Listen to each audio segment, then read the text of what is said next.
নমস্কার, রিশার রান্নাঘরের আরও একটা নতুন পর্বে সবাইকে আবারও অনেক স্বাগত। আজকে শেয়ার করছি খুব সহজ হেলদি একটা ব্রেকফাস্ট রেসিপি। চটজলদি তৈরিও হয়ে যায় আর খেতেও হয় ভীষণই সুস্বাদু। বাচ্চা থেকে বড় সবাইকে এই রেসিপিটা টিফিনেও দিতে পারেন। তো সম্পূর্ণ রেসিপি ভিডিওটি দেখার একটা ছোট্ট অনুরোধ রইল সবার কাছে। তো সবার প্রথমেই আমি এখানে একটা মিক্সিং বোলের মধ্যে নিয়ে নিচ্ছি হাফ কাপ সুজি। এটা রেগুলার ইউজের সুজিটাকে আমি ব্যবহার করেছি। এবারে তার মধ্যে অ্যাড করে দিচ্ছি হাফ কাপ আর 1/4 কাপ জল। জলটা আমি এখানে খুব ভালো মতো গরম করে নিয়েছিলাম। সুজিটাকে যেহেতু একটু ভিজোতে দেবো, তাই এখানে আমি গরম জলটাই অ্যাড করেছি। তারপর খুব ভালো করে প্রথমে মিক্স করে নিলাম হাফ কাপ জল। তারপরে মনে হলো আরেকটু দরকার, তাই আমি এখানে আরও 1/4 কাপ জল অ্যাড করেছি। মোট হাফ কাপ আর 1/4 কাপ জল অ্যাড করেছি। তারপর সমস্ত সুজিটাকে খুব ভালো করে মিশিয়ে নিয়ে এটাকে আমি রেস্টে রেখে দেবো 10 থেকে 15 মিনিটের জন্য। এই অবস্থায় সুজিটাকে রেস্টে রাখলে সুজিটা ভালো মতো সেট হয়ে যায় আর ফুলেও যায়। তো 10 মিনিট পর এই দেখুন সুজিটা আমি একটা বড় মিক্সিং বোলের মধ্যে নিয়ে নিচ্ছি। এবারে অ্যাড করে দিচ্ছি খুব মিহি করে কাটা পেঁয়াজ কুচি। পেঁয়াজ কুচিটা অপশনাল, আপনারা চাইলে স্কিপ করতে পারেন। তারপর অ্যাড করে দিলাম ধনেপাতা কুচি আর কাঁচা লঙ্কা কুচি।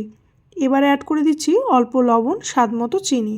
একটু লবণ চিনি দিলে স্বাদটা বেশ ভালো হয়। এবারে অ্যাড করে দেবো একটু জোয়ান। তো জোয়ানটাকে আমি হাতের সাহায্যে একটু ক্রাশ করে অ্যাড করছি, তাহলে এর গন্ধটাও থাকবে আর খেতেও ভালো লাগবে। এবার আমি এর মধ্যে অ্যাড করে দেবো 1 টেবিল স্পুন মতো দই। দইটা অপশনাল নয়, চেষ্টা করবেন একটু অ্যাড করার, তাহলে পরোটাটা অনেক নরম থাকে। এবারে অ্যাড করে দেবো 1 কাপ গমের আটা। প্রথমে আমি 1 কাপ আটাই অ্যাড করেছি। তারপর সমস্ত কিছুকে খুব ভালো করে মিক্স করে নেব।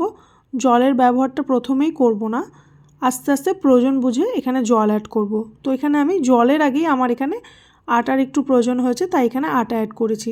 আপনারা চাইলে এখানে হাফ আটা আর হাফ ময়দার ব্যবহারটাকেও করতে পারেন। তারপর সমস্ত কিছুকে খুব ভালো করে মিক্স করে নিয়ে একটা ডো তৈরি করে নিয়েছি, নরম ডো।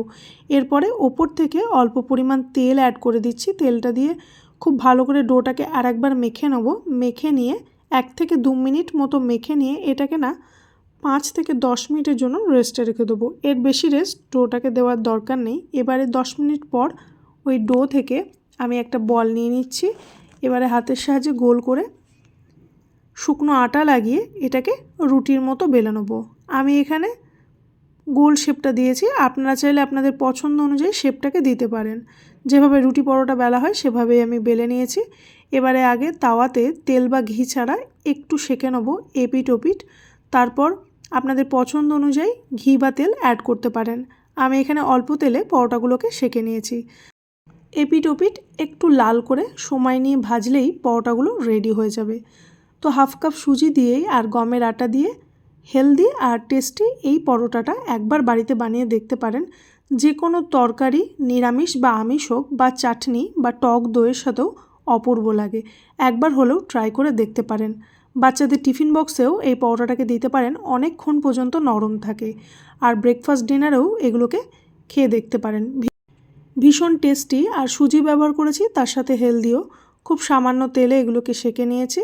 এভাবে একবার এই পরোটাগুলো বাড়িতে বানিয়ে দেখতে পারেন। আমি আজকে এখানে শুধুমাত্র টক দইয়ের সাথে সার্ভ করেছি। এই পরোটাগুলো টক দইয়ের সাথে খেতেও ভীষণ ভালো লাগে, বা কেচাপের সাথেও সার্ভ করতে পারেন। তো ঘরোয়া উপকরণে এই রেসিপিটি একবার হলেও বানিয়ে দেখতে পারেন। আমার রেসিপি আপনাদের ভালো লেগে থাকলে আমার চ্যানেলটিকে সাবস্ক্রাইব করার অনুরোধ রইল। ভিডিওটি শেষ পর্যন্ত দেখার জন্য সকলকে অনেক ধন্যবাদ।